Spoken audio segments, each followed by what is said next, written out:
Hello guys, आज हम बात करने वाले हैं भारत के संविधान के बारे में। जब हम भारत के संविधान के बारे में बात करते हैं और एक प्रश्न पूछते हैं कि आखिर भारत के संविधान का निर्माण किसने किया था, तो हम सब में से बस एक ही जवाब सामने निकल के आता है और वो जवाब है कि भारत के संविधान के निर्माता हैं डॉक्टर भीमराव अंबेडकर ने। लेकिन इससे परे भी और बहुत सारी सच्चाइयां हैं जो आज आपको जाननी चाहिए। मैं हूं दिलीप सराफ और मैं हूं एक एडवोकेट और आज हम विस्तार पूर्वक जानने वाले हैं भारत के संविधान के बारे में।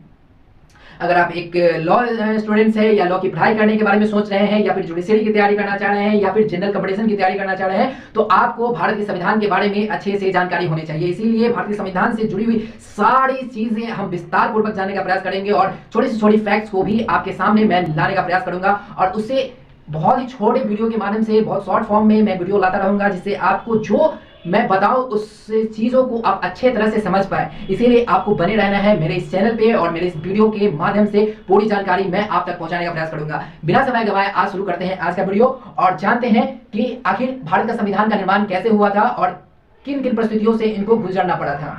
सबसे पहले फर्स्ट प्रपोजल रखा किसने था?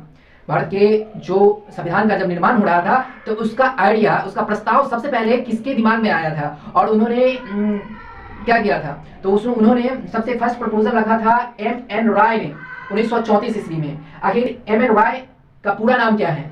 आखिर ये है कौन? तो एम.एन. राय का पूरा नाम है मानवेंद्र नाथ राय, जिनका मूल नाम है नरेंद्र नाथ भट्टाचार्य। इन्होंने ही वर्ष 1934 ईस्वी में फर्स्ट प्रपोजल यानी पहला प्रस्ताव रखा था कि भारत का अपना संविधान होना चाहिए, उसके लिए कॉन्स्टिट्यूएंट असेंबली का गठन होना चाहिए और उसी पर विचार करते हुए ऑफिशियली डिमांड रखा गया भारतीय राष्ट्रीय कांग्रेस पार्टी के द्वारा किनके सामने? ब्रिटिशर्स के सामने, कि कॉन्स्टिट्यूएंट असेंबली का निर्माण होना चाहिए। फर्स्ट प्रपोजल रखा गया 1934 में एम.एन. राय के द्वारा और ऑफिशियली डिमांड कांग्रेस पार्टी द्वारा रखा गया 1935 ईस्वी में कांग्रेस पार्टी के द्वारा। एक साल के बाद उसके बाद उस प्रपोजल को एक्सेप्ट करती है यानी कि मानती है ब्रिटिशर्स या अगस्त, और उस प्रपोजल को एक्सेप्ट करती है ब्रिटिशर्स अगस्त 1940 ईस्वी में। ये सिर्फ मानने भर की बात थी। इसको पूर्ण रूप से 1942 ईस्वी में क्रिच प्रस्ताव के द्वारा एक्सेप्ट किया जाता है और उसके बाद उसका इलेक्शन कराया जाता है कॉन्स्टिट्यूएंट असेंबली के लिए। किस प्लान के तहत कराया जाता है? तो under the cabinet mission plan 1946 के तहत, जो जिसका इलेक्शन होता है जुलाई 1946 में। उसके बाद जानते हैं कि इलेक्शन का मेथड क्या था। मेथड था इसमें single transferable vote of proportional representations. इसमें इस इलेक्शंस में जो वोट करने वाले थे वो लोग कौन थे?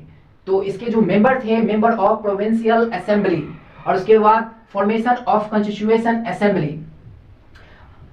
इस जो कॉन्स्टिट्यूएंट असेंबली का निर्माण जो होता है वो होता है 6 दिसंबर 1946 को, और उसके ठीक 3 दिन के बाद फर्स्ट मीटिंग हेल्ड ऑन 9 दिसंबर 1946।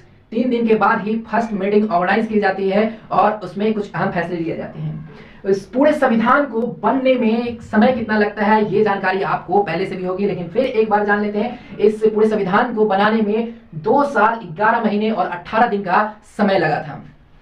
उसके बाद सबसे महत्वपूर्ण जानकारी कि इस पूरे संविधान का जब निर्माण हो गया तो वो किस फॉर्मेट में था।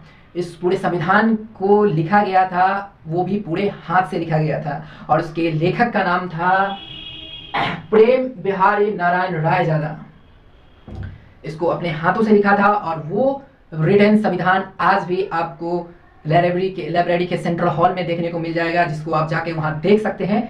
और इस पूरे संविधान का जब निर्माण हो गया तो उसमें क्या क्या निकल के सामने आया उसके बारे में जानते हैं। इसमें 22 पार्ट्स आपको देखने को मिल जाएंगे।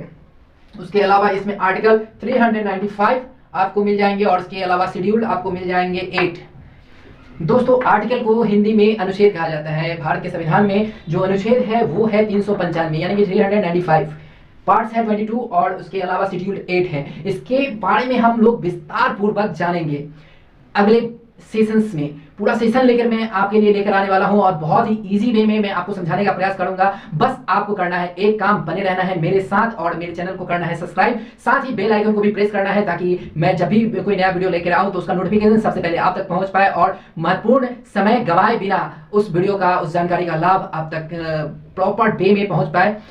तो इस पूरे भारत के संविधान को समझने के लिए बने रहिए मेरे साथ। इसके अलावा भी मैं लॉ से रिलेटेड जो भी सब्जेक्ट्स है उसके रिलेटेड भी मैं सेशन लेकर आने वाला हूं और बहुत इंटरेस्टिंग सब्जेक्ट है, बहुत मजा आने वाला है। साथ में मैं एक इंटरेस्टिंग फैक्ट्स आपको बताना चाहूंगा कि जब हम पढ़ते हैं और जो बुक की जो लैंग्वेज होती है और जब हम काम करने जाते हैं तो उसमें बहुत सारा अंतर देखने को मिलता है और उस पढ़ाई और उस काम के बीच में जो कोऑर्डिनेशन होता है वो बनाना बहुत ही महत्वपूर्ण होता है।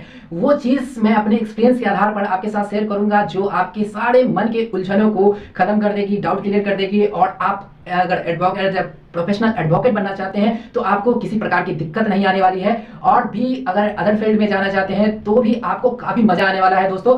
तो मैं चाहूँगा कि आप बने रहिए मेरे इस वीडियो के सेक्शन के साथ, क्योंकि बहुत ही अच्छे ढंग से मैं इस वीडियो सेशन को आगे बढ़ाने वाला हूं और मैं उम्मीद करता हूं कि आपको भी अच्छे से ये सारी चीजें समझ में आने वाली है। तो आज के लिए बस इतना ही और जानकारी के साथ मैं आऊंगा अगले वीडियो में। तब तक के लिए जय हिंद दोस्तों, राधे राधे।